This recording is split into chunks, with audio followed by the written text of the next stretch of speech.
Hi guys, तो मैं आ चुका हूँ आप लोगों की इंटरेस्ट वीडियो को लेकर। तो अपन ने अभी टीवी यूनिट बनाया है, अपन ने एक वेल्डिंग करी है अपने टीवी की। तो आप लोग को आज टीवी का वेल्डिंग दिखाएंगे, किस टाइप का है, कैसा बनाया है, क्या आएगा क्या नहीं। तो आप लोग बने रहिए एंड तक। तो आप लोग को ये दिखाएंगे, यहाँ पर अपने पहले फ्लूइड आएंगे इधर। तो फ्लूइड आएंगे तो ये अभी प्लेट करा है, ये आप लोग को आखिर में दिखाएंगे पूरी वीडियो उसकी।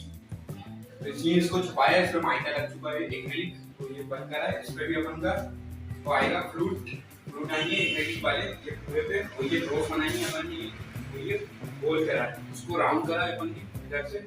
ये यहाँ से खुलेंगे,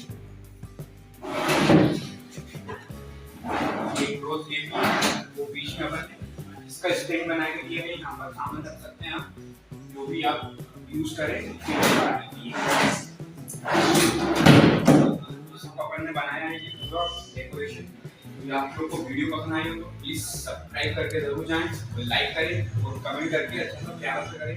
तो आप लोग को ये पूरी वीडियो बाद में दिखाएंगे।